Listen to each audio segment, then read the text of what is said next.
ఇంట్లో బాగా బోర్ వస్తుంటే మధ్యాహ్నం అలా సరదాగా అని ఉంటుందేమో అని అనుకొని మ్యాట్నీకి వెళ్ళి అది మ్యాట్నీ కాబట్టి పెద్దగా ఎంజాయ్ చేయకుండా చేసామేమో అనే ఫీలింగ్తో లైట్ హార్టెడ్తో అలా ఇంటికి బయలుదేరుతాం కదా. ఇవాళ ఎపిసోడ్ చూసినప్పుడు కూడా నాకు అదే అనిపించింది. ఇంత లైట్ హార్టెడ్గా లైట్ ఉన్న అసలు ఎపిసోడ్ చూసామా ఏంటి, వాళ్ళ ఎపిసోడ్ చూసామా, మనం ఎప్పుడు చూసామరా నాకు ఇంకా గుర్తులేదేంటి అనే ఫీలింగ్ అయితే వచ్చేసింది ఏంటి ఎపిసోడ్ చూస్తుంటే. అలా అలా అలా అలా వెళ్ళిపోయిందనమాట. నాట్ మచ్ ఇంట్రెస్టింగ్, బట్ టాస్కులు 3 జరిగాయి కాబట్టి బేసిక్గా దాన్ని కండక్ట్ చేసే విధానం, టాస్కుల మధ్యలో జరగాల్సిన కాన్వర్జేషన్స్ అన్నీ చూపించి అలా ఏదో జరిపించేశారన్నమాట. బేసిక్గా టాస్కులు ఏంటంటే ఎప్పుడైనా సరే టాస్క్ జరుగుతున్నంతసేపు కూడా ఎంగేజింగ్గా ఉంటూ ఉంటే ఆడియన్స్ అట్లా అలాగే కట్టుబడి ఉంటూ చూస్తారన్నమాట. ఇప్పుడు మీరు చూసుకుంటే నిన్న జరిగిన బాల్ టాస్క్ ఏదైతే ఉందో ఆ బాల్ వాళ్ళు అన్నిసార్లు తిరుగుతున్న ప్రతిసారి మనం చూడగలిగాం. ఎందుకంటే ఎక్కడైనా కింద పడుద్దేమో అనే ఫీలింగ్తో, అండ్ వాళ్ళు కదులుతున్నారు కాబట్టి కూడా మనకు ఆ కదిలే క్రమంలో ఎప్పుడైనా కింద పడొచ్చేమో అనే ఫీలింగ్తో ఆ ఇంట్రెస్ట్ అయితే కలిగింది. బట్ ఇవాళ జరిగిన టాస్కులు మీరు చూసుకుంటే first task balloon task.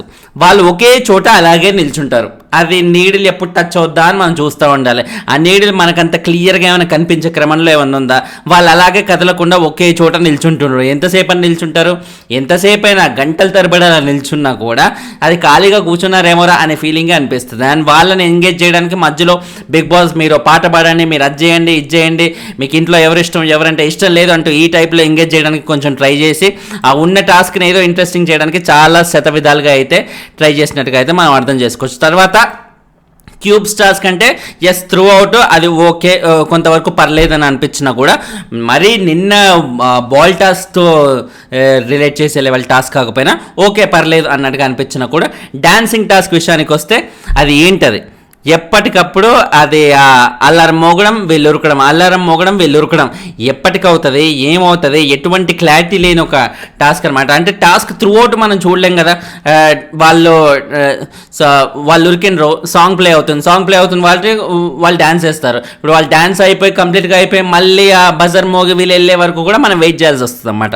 So ఎక్కడ ఎంగేజింగ్ కైండ్ ఆఫ్ టాస్క్లు అయితే కాదు, ఏదో ఇప్పుడు నెంబర్ ఆఫ్ టాస్కులు పెడితే వాళ్ళలోంచి వాళ్ళ టాస్కులు విన్ అయితే ఒక్కొక్క వైల్డ్ కార్డ్ని తీసేయడం, ఈ కైండ్ ఆఫ్ టాస్కుల్లో ఏదో ట్రై చేస్తారు. నాట్ మచ్ ఇంట్రెస్టింగ్ అన్నట్టుగా అయితే నాకు అనిపించింది కదా. మీకేమనిపించింది కింద కామెంట్ అయితే చేసి చెప్పండి. అండ్ ముందుగా టాస్క్లోకి వెళ్ళిపోతే యాజ్ ఇట్ ఈస్గా balloon task Prithvi and Nabil వీళ్ళిద్దరు ఆడుతుంటే బాబు నబిల్ నీకు తీసేసే ఛాన్స్ ఉంటే ఎవరిని తీసేస్తావమ్మా అంటే నేను నబిల్ని తీసేస్తా అన్నట్టుగా డైరెక్ట్గా చెప్పేస్తున్నాడు.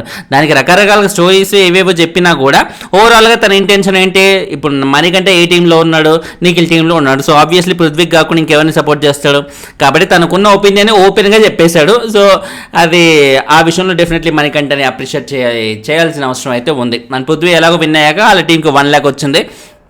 అండ్ తర్వాత యష్మి నిఖిల్తో మాట్లాడుతూ ఏదైతే మనీని నిన్న వాళ్ళ క్లాన్ నుంచి తీసేశారో, డిస్క్వాలిఫై చేసేసారో అది రాంగ్ డెసిషన్ అన్నట్టుగా అయితే సీత క్లాన్ వాళ్ళు అంటున్నారంట. సీత క్లాన్లో ఒకవేళ యష్మి ఉంటే యష్మినే తీసేసే వాళ్ళంట, ఎందుకంటే యష్మి సీరియస్గా ఆడట్లేదు అని. దానివల్ల అమ్మడు చాలా బాధపడి కన్నీళ్ళు కూడా పెట్టేసుకుంది. అసలు యష్మి ఏడుస్తుంటే సెకండ్ వీక్లో యష్మి మీద చాలా సీరియస్ ఇదైతే ఉండేది, జనాలకి బాగా నెగిటివిటీ అనేది ఉండేది. కాబట్టి సెకండ్ వీక్లో ఆమె ఏడ్చినా కూడా అబ్బా ఓవర్ యాక్షన్ చూడు అనే ఫీలింగ్ అయితే వచ్చేది. బట్ ఇప్పుడు జస్ట్ అంటే బేసిక్గా అమ్మాయి చాలా సెన్సిటివ్రా, ఎలాంటి అమ్మాయిలు అన్నా ఎంత ఓపెన్గా లౌడ్గా మాట్లాడే అమ్మాయిలు అన్నా ఒక కోమలమైన హృదయం అనేది ఎక్కడో చోట దాగుంటుంది అన్నట్టుగా మనం అర్థం చేసుకోవాలి ఇక్కడ యష్మి విషయంలో. అండ్ తర్వాత నిఖిల్ క్లాన్కి సీత క్లాన్ నుంచి ఒకరిని తీసేసే అవకాశం ఇప్పుడు కలిగించారన్నమాట. ఎందుకు నిఖిల్ క్లాన్కి ఇచ్చారు అవకాశం, లెక్క ప్రకారంగా నిన్న నిఖిల్ క్లాన్ వాళ్ళు ఓడిపోతే వాళ్ళకే ఛాన్స్ ఇచ్చారు కదా వాళ్ళ టీంలోంచి ఒకరిని తీసేయడానికి. అదే ఇప్పుడు సీత క్లాన్లో ఓడిపోతే సీత క్లాన్ వాళ్ళకి ఎందుకు ఇవ్వలేదు అవకాశం, ఎందుకంటే ఇక్కడ వీళ్ళ గొడవలు అనేది ఇంక్రీజ్ చేయాలి కదా. ఇప్పుడు కళ్ళు మూసుకొని ఆలోచించినా కూడా సీత క్లాన్లోంచి ఒకరిని తీసేయాలని ఆపోజిట్ టీం వాళ్ళకి ఒక ఛాన్స్ ఇస్తే ఎవరిని తీసేస్తారు.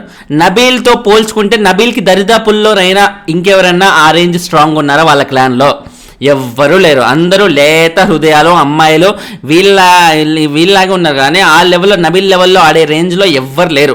ఉన్న ఆదిత్య గారు అంటారా, ఆయన ఏజ్కి ఆయనకి నబీల్ లెవెల్లో ఆడే ప్రసక్తి అయితే లేనే లేదు. కాబట్టి ఆబ్వియస్లీ నబీల్ ఇంకా ప్రతి టాస్క్లో దూరుతున్నారు, ప్రతి టాస్క్లో నేను ఉన్నానంటూ వస్తున్నారు. కాబట్టి ఎవరైనా సరే ఆయననే తీసేసే అవకాశం ఖచ్చితంగా ఉంటుంది. అది ఎక్స్పెక్టెడ్.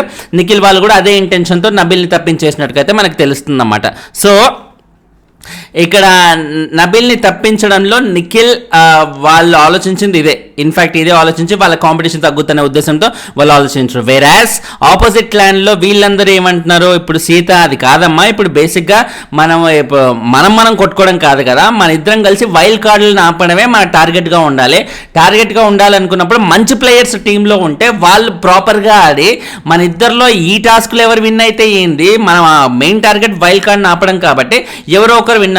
మా టీంలో నబీల్ బాగా ఆడితే అప్పుడు వైల్డ్ టాస్క్లో నబీల్ వల్ల ఆగిపోయే అవకాశం ఉంది కదా అన్నట్టుగా సీత వర్జన్ అనమాట. ఇన్ఫాక్ట్ ప్రేరణ కూడా అదే అంటుంది. ఇప్పుడు నిన్న మణికంఠని ఎందుకు తీసేశారు, మరి మణికంఠ బదులు ఇంకెవరినైనా, అంటే వీళ్ళ దృష్టిలో మణికంఠ బదులు యష్మిని తీసేసి ఉంటే బాగుంటుంది కదా. కంపారిటివ్లీ మణికంఠ అయితే అబ్బాయి కాబట్టి అందులోనూ టాస్క్లు ఆడడానికి చాలా ఇంట్రెస్ట్గా ఉన్నాడు కాబట్టి గెలిచే అవకాశం ఎక్కువ ఉంటుంది కదా అనే ఉద్దేశంతో వీళ్ళు ఉన్నారనమాట. సో నబీల్ని తీసేయడం అనేది వాళ్ళ టీం మెంబర్లోంచి ఒకరిని తీసేశారు అనే బాధ కంటే కూడా ఒక స్ట్రాంగ్ ప్లేయర్ని తీసేశారు కాబట్టి ఇప్పుడు టాస్క్లు గెలవడం కష్టం అవుతుంది. తద్వారా వైల్డ్ కార్డులు అట్లా వచ్చే అవకాశం ఎక్కువ ఉంటుంది కదా, అది మనకి రిస్క్ కదా అనే ఉద్దేశంతో ప్రేరణ కానీ సీత కానీ ఇదే ఇంటెన్షన్తో ఉన్నారు. వేరాస్ నిఖిల్ కానీ పృథ్వీ కానీ వీళ్ళు ఏమంటున్నారు, ఇప్పుడు ఓకే ఫైన్, వైల్డ్ కార్డ్ ఆపడం, దానికోసం మనం సరిగ్గా ఆడడం ఇదంతా ఓకే. బట్ ఇప్పుడు మన ఇద్దరి క్లాన్లు ఆడుతున్నప్పుడు కూడా మీ క్లాన్ కంటే మా క్లాన్ బాగా గెలిచిందనుకో, మీ క్లాన్ కంటే మా క్లాన్ వాళ్ళు బాగా ఆడినట్టుగా మా క్లాన్ బోర్డ్సే అక్కడ ఎక్కువగా ఉన్నాయనుకో, మాకేదన్నా అడ్వాంటేజ్ ఉండొచ్చు కదా కంపారిటివ్లీ. సో అడ్వాంటేజ్ కోసం మేము ఆడాలి కదా అనే ఉద్దేశంతో నిఖిల్ చెప్తున్నాడు. పాయింట్ లాజిక్ ప్రకారం ఇది కూడా కరెక్టే at the end of the day. ఎందుకంటే నిఖిల్ ఆలోచించిన దాని విధంగా నబీల్ని తీసేయడం కరెక్టే. బట్ సీత వాళ్ళు ఆలోచించిన దాని విధంగా ఖచ్చితంగా సీత కూడా కరెక్టే, సీత క్లాన్ వాళ్ళు కూడా కరెక్టే అన్నట్టుగా ఖచ్చితంగా చెప్పాల్సిందే. ఇందులో ఎంత ఆర్గ్యుమెంట్లు పెట్టుకున్నా ఏం పెట్టుకున్నా కూడా at the end of the day ఇది ఫ్యాక్ట్. వాళ్ళ సైడ్ నుంచి వాళ్ళది కరెక్ట్ ఉంది, వీళ్ళ సైడ్ నుంచి వీళ్ళది కరెక్ట్ ఉంది. అండ్ మణికంఠ విషయానికి వస్తేనేమో మణికంఠ ఆయననే కావాలని సెల్ఫ్గా వెళ్ళిపోయాడు అన్నట్టుగా వీళ్ళు చెప్తున్నారు అన్నమాట. వీళ్ళు ఏదో తీసేయకుండా వీళ్ళకి మణికంఠ తీసే ఇష్టమే లేదన్నట్టుగా మనకంటేనే ఆయన నేనే వెళ్ళిపోతా అన్నట్టుగా చెప్పేశాడు అన్నట్టుగా చెప్పేస్తున్నారు. ఇప్పుడు వాళ్ళ క్లాన్లోని మెంబర్స్ అందరూ, యష్మి అమ్మాయి పేరేంటి, సోనియా, పృథ్వీ, నిఖిల్ అందరూ ఎవరిని తీసేయాలని అనుకున్నప్పుడు అందరూ చెప్పే కామన్ మాట money money money money money money money. Manikanta అని ఇదే పాట పాడుతుంటే మణికంఠకి ఇంకా ఆయన ఉండాలని ఎందుకు అనుకుంటాడు? ఆయన మోరోవర్ మణికంఠ ఉద్దేశం ఏంటి, నేను కాకపోతే ఏంటి, మన టీంలో ఎవరో ఒకరు ఆడతారు కదా, ఎవరో ఒకరు ఆడితే వైల్డ్ కార్డ్స్ ఆపేస్తారు కదా అంటూ ఆయన చాలా మెచ్యూర్డ్గా ఆలోచించారు. ఆ మెచ్యూరిటీకి ఫస్ట్ ఆఫ్ ఆల్ మణికంఠకి హ్యాట్స్ ఆఫ్ చెప్పాలి. మా హ్యాట్స్ ఆఫ్ చెబుతూ at the end of the day మణికంఠను అలా అన్యాయంగా తీసేయడం అనేది, ఇప్పుడు ఏదైతే ఆపోజిట్ టీం వాళ్ళకి ఆ ఫీలింగ్ ఏదైతే ఉందో, మణికంఠ లాంటి వాడు ఉంటే టాస్క్లు ఇంకా బాగా ఆడతాడు. సో టాస్క్లు విన్ అయ్యే అవకాశం ఉంటుంది, తద్వారా వైల్డ్ కార్డ్స్ని ఆపేసే ఛాన్స్ ఎక్కువగా ఉంటుంది కదా అని సీత క్లాన్ వల్ల ఉద్దేశం. నిఖిల్ క్లాన్ వాళ్ళ ఉద్దేశం ఏంటి, మణికంఠ కంటే కూడా మిగతా వాళ్ళు చాలా స్ట్రాంగ్గా ఆడతారు, మణికంఠ అంత స్ట్రాంగ్ ఆడలేడు అన్న ఉద్దేశం వీళ్ళనమాట. But in the end of the day Manikanta కంటే ఫర్ ఎగ్జాంపుల్ సోనియాని తీసుకుందాం. ఏ రకంగా సోనియా బీభత్సంగా టాస్క్లు ఆడింది, ఏ రకంగా సోనియా బాగా ప్రూవ్ చేసుకున్న సందర్భాలు ఎక్కడున్నాయి? 1% మణికంఠతో పోలిస్తే సోనియా టాస్క్లకు సంబంధించి ఇవి ఎక్కడా గెలవలేదు, ఏమీ గెలవలేదు. మణికంఠ మీద సోనియా గెలవాలంటే నాకు తెలిసి ఒక ఆర్గ్యుమెంటల్ క్యాపబిలిటీస్లో ఖచ్చితంగా మణికంఠ మీద సోనియా గెలిచే అవకాశం ఉంది తప్ప టాస్కుల పరంగా అసలు వీళ్ళిద్దరికి పొంతనే లేదు. అసలు అది జమీన్ ఆస్మాన్ ఫరక్ అయితే క్లియర్గా తెలుస్తుంది అన్నమాట. సో ఎవరిని అడిగినా కూడా మణికంఠ బాగా ఆడతాడని క్లియర్గా చెప్తారు. కాబట్టి సీత క్లాన్ వాళ్ళు ఆపోజిట్ క్లాన్ వాళ్ళు అయినా కూడా మణికంఠని ఎందుకు తీసేస్తారని వాళ్ళకు కూడా బాధ. ఏదైతే నబిల్ని తీసేసినందుకు సీత క్లాన్ వాళ్ళు బాధపడుతున్నారో, ఆపోజిట్ టీంలో మణికంఠ తీసేసినందుకు కూడా వాళ్ళు అదే బాధపడుతున్నారు. ఎందుకంటే వాళ్ళకి ఈ పర్టికులర్ టాస్క్లు ఎవరు గెలిచారని కాదు, ఎవరో ఒకరు గెలిస్తే మన క్లాన్లో మా క్లాన్ గెలిస్తే మా క్లాన్, మీ క్లాన్ గెలిస్తే మీ క్లాన్, ఎవరో ఒకరు గెలిస్తే వైల్డ్ కార్డ్ లాగిపోతాయి అన్నది మాత్రమే ఏకైక ఇంటెన్షన్ తప్ప మరో ఇంటెన్షన్ అయితే సీత క్లాన్ వాళ్ళకి లేదు. ఫస్ట్ ఆఫ్ ఆల్ ఆ మెచ్యూరిటీకి వాళ్ళకి హ్యాట్స్ ఆఫ్ అని చెప్పాలి. సీత క్లాన్లో ప్రతి ఒక్క సీతకు కానీ లేకపోతే విష్ణుప్రియకు కానీ ప్రేరణకు కానీ ముఖ్యంగా అందరికీ చాలా హ్యాట్స్ ఆఫ్ అని చెప్పాలి. చాలా మెచ్యూర్డ్గా అదే ఆలోచిస్తాం. ముందు నుంచి వీళ్ళలో నాకు బాగా నచ్చేది అంటే ఈ సీజన్ అమ్మాయిలో అది యష్మి కానీ ప్రేరణ కానీ సీత కానీ వీళ్ళు ఏంటంటే టాస్క్ లాగే చూస్తున్నారు. ఈ టాస్క్ వల్ల జరగబోయేది ఏంటి, ఈ టాస్క్కి మన రియాక్షన్స్ ఎలా ఉండాలి, ఏది లిమిట్, ఏది అన్లెస్ అండ్ అంటిల్ అది మరీ వరస్ట్ కాకుండా మనం ఎంతవరకు వెళ్ళినా పర్లేదు అన్ని వాళ్ళ లిమిట్స్ కానీ వాళ్ళు కంప్లీట్ కానీ అన్ని మైండ్లో పెట్టుకుని దాన్ని తగ్గట్టు ఆడుతున్నారు. కానీ ఎలా పడితే అలా గుడ్డిగా అయితే వెళ్ళట్లేదు. దట్స్ వాట్ అది అప్రిషియేట్ చేయాల్సిందే. ప్రేరణనైనా, సీతనైనా, విష్ణుప్రియనైనా, యష్మినైనా, ఎవరైనా సరే. అండ్ తర్వాత చూసుకుంటే హౌస్లో కొత్త లవ్ స్టోరీ ఏదో స్టార్ట్ అయ్యే ఆ వైబ్స్ ఏమైనా వచ్చాయా? విష్ణుప్రియ అని పృథ్వీని చూస్తుంటే ఇద్దరు సేమ్ కలర్ డ్రెస్ వేసుకున్నారు. ఈ డ్రెస్ ఎందుకు నువ్వు వేసుకున్నావు చెప్పు, నిజం చెప్పు, ప్రామిస్ అన్నట్టుగా అనడం. ఇదేమో కాదు సేమ్ కలర్ ఉంది కదా అని వేసుకున్నానే ఆయన బ్లష్ అవుతూ చెప్పడం.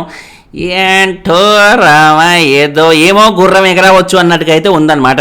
విష్ణుప్రియకి యాక్చువల్లీ నిఖిల్ మీద చాలా క్రష్ ఉండేది. బట్ నిఖిల్ ఇప్పుడు కంప్లీట్గా మన సోనియా కబంధ హస్తాల్లో చిక్కుకుపోయాడు కాబట్టి ఇంకేముంది, పృథ్వీ ఉన్నారు కదా ఫోన్లే సచిన్ చౌక్ వచ్చిందా కట్నం అన్నట్టుగా అయిపోయింది అనమాట. ఎందుకంటే కంటెంట్ కోసం ఖచ్చితంగా ఆ ఫీలింగ్ ఉందో లేదో పక్కన పెడితే కంటెంట్ కావాలి. హౌస్లో ఉన్నప్పుడు కంటెంట్ కావాలి అనుకున్నప్పుడు ఎవరితో అయితే కంటెంట్ బాగుంటుంది అంటే నిఖిల్ ఎలాగో చిక్కేలా లేడు కాబట్టి అట్లీస్ట్ పృథ్వీతో అన్నా ఉంటే కంటెంట్ పరంగా బాగా వర్కౌట్ అనే ఉద్దేశం కావచ్చు విష్ణుప్రియది. అలా చేసినట్టుగా మనం అయితే అర్థం చేసుకోవచ్చు. తర్వాత 4th టాస్క్ క్యూబ్స్ టాస్క్ అనేది వచ్చేసి ఇందులో సీత వర్సెస్ ప్రేరణ, నిఖిల్ వర్సెస్ పృథ్వీ. ఇలా స్టార్ట్ అయ్యి అలా వెళ్ళిపోయింది ఏంటో అసలు జస్ట్ లైక్ దిట్ అలా వెళ్ళిపోయింది. ఇద్దరు ఓడిపోవడం వల్ల అది ఎవరికి దక్కలేదన్నమాట తద్వారా. So and dancing task next. Dancing టాస్క్లో ఎక్కువ శాతం జనాలు సీత క్లాన్ నుంచి వెళ్ళిపోవడం వల్ల నిఖిల్ క్లాన్ వాళ్ళు ఆటోమేటిక్గా విన్ అయిపోయిండ్రు. దీంతో మనకి సర్వైవల్ ఆఫ్ ద ఫిట్టెస్ట్ ఈ ఛాలెంజెస్ అన్నీ అయిపోయాయి అనమాట. సో ఇంతేనా ఛాలెంజెస్, ఇవేనా అన్నట్టుగా ఇప్పుడు హౌస్ మేట్స్ అందరూ ఫుల్ వాళ్ళు టెన్షన్లో అదేంట్రా అలా ఎలా అయిపోయిందిరా, మనం ఏదో ఎక్స్పెక్ట్ చేసాం వైల్డ్ కార్డ్, ఇప్పుడు 12 వైల్డ్ కార్డులు అంటే 12 టాస్కులు ఉంటాయి, 12 మనం గెలిచేసి అందరినీ ఆపిదొబ్బొచ్చు అనే ఫీలింగ్లో అయితే ఉన్నారు. బట్ ప్రస్తుతానికైతే బిగ్ బాస్ ఈ షాక్ అయితే ఇచ్చాడు. మరి దీని నుంచి ఎలా తేరుకునే తర్వాత డెఫినెట్లీ 5 ఉండవు నాకు తెలిసి. ఎందుకంటే ఇప్పుడు కంప్లీట్గా ఇప్పుడు చూసుకుంటే ఇవాళ ఏం డే, వెన్స్డే కదా, థర్స్డేనా ఇవాళ? ఓకే థర్స్డే అంటే ఇక రేపు ఒక్కరోజు ఇంకేముంటుంది, నాగార్జున సాటర్డే సండే ఎలాగో వస్తారు కాబట్టి. సో మేబీ ఫైనల్ ఏమో రేపటి ఎపిసోడ్లో ఇంకేదన్నా ఇంట్రెస్టింగ్ ఆస్పెక్ట్. ఇప్పుడు ఈ టాస్క్లో వీళ్ళు ఆల్రెడీ విన్నర్ కాబట్టి నిఖిల్ క్లాన్ సీత క్లాన్ నుంచి ఒకరిని తీసేయాలంటారో లేకపోతే వాళ్ళ క్లాన్ నుంచి ఎవరినైనా వీళ్ళ క్లాన్లో తీసుకొచ్చే కాన్సెప్ట్ ఏమైనా పెడతారో. ఓవరాల్గా చూసుకుంటే అలాంటి వైవిధ్యాలు ఏమైనా జరిగి మళ్ళీ కాంట్రవర్సీలు జరిగే అవకాశం అయితే ఉంది. లెట్స్ వెయిట్ అండ్ సీ ఏ రకమైన కాంట్రవర్సీలు జరిగి రచ్చ జరుగుతుంది. ఫైనల్లీ చూసుకుంటే అది మీకు ఏమనిపించింది ఎపిసోడ్? చాలా లైట్ వెయిటెడ్గా ఏదో ప్రశాంతంగా ఏమీ తోచక బోర్గా ఉన్న టైంలో మ్యాట్నీ సినిమాకి వెళ్ళి ఏదో ఎంటర్టైన్ అయ్యామేమో అనే ఫీలింగ్తో నాకైతే అనిపించింది. మీకు కూడా అలాగే అనిపిస్తే కింద కామెంట్ ఏదో చేసి చెప్పండి. ఛానల్ని సబ్స్క్రైబ్ చేసుకోండి. లైకులు కొడుతుంటే వీడియోలు ఎక్కువ మందికి కనిపిస్తే దయచేసి లైకులు మిస్ చేయకండి. మై సిన్సియర్ రిక్వెస్ట్ అది. బాయ్.